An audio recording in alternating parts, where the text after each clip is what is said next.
Hello everyone, एक बार फिर से आप सभी का स्वागत है कोच चैनल से हेडक्वार्टर पे। आज हम कोई टॉपिक नहीं, आज हम डिस्कस करेंगे कि हम टॉपर कैसे बन सकते हैं। बन नहीं सकते तो बनने की तरह कैसे जा सकते हैं। तो देखो, कुछ पॉइंट्स हैं जिसे हमेशा दिमाग में रखना। पहले तुम ये देखो, मैंने देखो क्लास सिक्स का ये मार्कशीट है। मैंने मैथ्स में यहाँ पे देखो एक ग्रेड लेके आया है, सब में एक ग्रेड ये मेनली। ये क्लास सेवन्थ का मार्कशीट है, इसमें भी देखो मैथ्स में 100 आउट ऑफ 100, साइंस में भी 100 आउट ऑफ 100। क्लास 8 का मार्कशीट है, इसमें भी देखो मैथ्स में 100 आउट ऑफ 100। उसके बाद यहाँ देखो 100 आउट ऑफ 94, साइंस में 86 है, यहाँ पे साइंस में 96।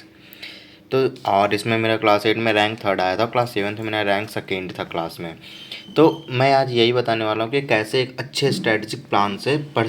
तो कुछ पॉइंट्स है जिसे हमेशा दिमाग में रखना, जो कि अभी हम डिस्कस करने वाले 5 पॉइंट्स हैं जो कि बहुत ही ज़्यादा इंपॉर्टेंट है, जिससे ही तुम टॉपर की तरफ बन सकते हो, मतलब कि एक टॉपर बन सकते हो, मतलब कि अच्छे मार्क्स ला सकते हो। टॉपर बनना इट मीन्स कि आप हाई मार्क्स ले आओ, फुल में फुल ले आओ, मैं ऐसा नहीं कह रहा। एक आप अच्छे मार्क्स ला सकते हो। अगर आप एवरेज स्टूडेंट हो तो अच्छा मार्क्स में जा सकते हो, यानी 90 प्लस। अगर आप 80 प्लस में हो तो 90 प्लस में जा सकते हो। इस तरह से अपने मार्क्स को इंक्रीज कर सकते हो। तो कुछ पॉइंट्स जैसे हमेशा रिमेंबर रखना, लाइफ के किसी भी मोड पर इस 5 पॉइंट को रिमेंबर रखोगे ना तो तुम हमेशा सक्सेस ही रहोगे। तो चलो और डिस्कस करते हैं। देखो, सबसे पहला पॉइंट है यूटिलाइज योर टाइम नाइसली।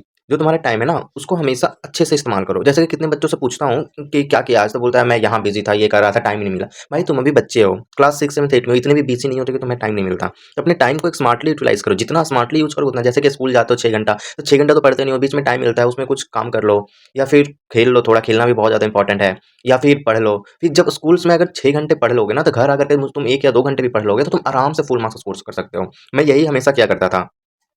उसका सेकंड पॉइंट होता है make your proper class note for last time revision. हमेशा क्लास नोट्स बनाया करो, क्योंकि लास्ट टाइम में बहुत ज़्यादा मायने रखता है।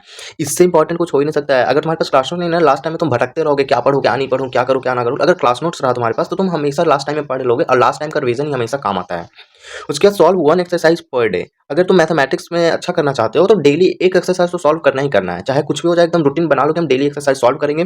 और साइंस के लिए कम से कम डेली 1 या 2 टॉपिक पढ़ो और उसको डेली रिवाइज करो। बाकी जो सब्जेक्ट होते हैं इंग्लिश, सोशल साइंस और हिंदी, वो सब एग्जाम से अगर जो बीच के गैप मिलता है ना, उसमें भी पढ़ोगे तो अच्छे मार्क्स स्कोर कर सकते हो। लेकिन साइंस और मैथ ऐसा सब्जेक्ट है जिसको तुम्हें रेगुलर प्रैक्टिस करना होगा।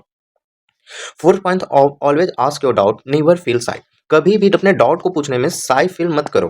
कुछ भी डाउट हो पूछ लो। अगर 2+2 = 2 तुम्हें पूछना कि 4 कैसे आ रहा है ना, वो भी पूछ लो। कभी भी डाउट के लिए थी, अब ऐसा पूछ मत लेना, नहीं तो उससे दिक्कत हो जाएगा। लेकिन कभी भी डाउट के लिए साई फील मत करना, ठीक है? क्योंकि जब तक तुम्हारे माइंड से डाउट क्लियर नहीं होगा ना, तो तुम आगे नहीं बढ़ पाओगे। तुम यही सोच रहे हो ऐसा क्यों होगा, लास्ट में फिर तुम उसे रटोगे कि ऐसा ऐसा होता है और चले जाओगे। तो डाउट हमेशा पूछो, कोई भी डाउट हो, क्योंकि तुम अभी लर्निंग स्टेज पे हो। तुम कोई इतना बड़े प्रोफेशनल नहीं हो कि तुम्हें कोई डाउट नहीं हो रहे हैं। तो डाउट हमेशा पूछो। बाकी आपके डाउट सॉल्व करने के लिए मैं भी यहाँ हूँ। कोई भी वीडियो के कमेंट में आप डाउट बोल दोगे, मैं सॉल्व कर दूंगा। उसके बाद self study, don't be more dependent on other. हमेशा सेल्फ स्टडी को प्रायोरिटाइज करो। सेल्फ स्टडी ही तुम्हें सबसे बेस्ट मार्क्स दिला सकते हैं।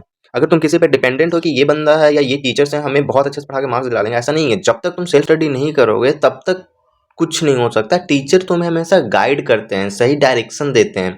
टीचर्स तुम्हारे बदले पढ़ नहीं सकते हैं, पढ़ना तुम्हें खुद है। तो डेली एटलीस्ट 1 से 2 आवर्स अपने सेल्फ स्टडी के लिए रखो, जिसमें मैथ सॉल्व करो, साइंस पढ़ो। डेली 2 आवर्स तो होने ही चाहिए सेल्फ स्टडी। तो ये 5 पॉइंट अगर तुम अपने माइंड में फिट कर लेते हो ना, तो तुम हमेशा सक्सेस होगे। ऐसा कोई चांस ही नहीं है कि तुम सक्सेस ना हो। बाकी आपके कोई भी डाउट हो तो आप हमेशा मेरे से बेहिचक पूछ सकते हो कमेंट में, मैं हमेशा जवाब दूंगा। और अगर अच्छा लगा वीडियो तो चैनल को सब्सक्राइब कर लो। बाकी मैं आपको मैथ्स का सिलेबस डिस्कस करने के लिए हूँ। मैं मैथ्स बहुत अच्छे से डिस्कस करूँगा, इतने अच्छे से ना कि बहुत अच्छे समझ में आएगा आपको। तो अब चैनल को सब्सक्राइब कर लो। मिलते हैं अब नए चैप्टर के साथ, जिसमें हम फैक्टराइजेशन स्टार्ट करने वाले हैं। तो फैक्टराइजेशन एक बहुत ही ज़्यादा टफ चैप्टर है बच्चों के लिए। मैं इसे बहुत ही इजी वे में पढ़ाऊंगा। देखो, मैं उतना ज़्यादा थ्योरी पे फोकस नहीं करता हूँ, मैं डायरेक्ट प्रैक्टिकल पे फोकस करूँगा कि क्या क्या मेन कंपोनेंट है जो तुम्हें इसमें सीखना चाहिए।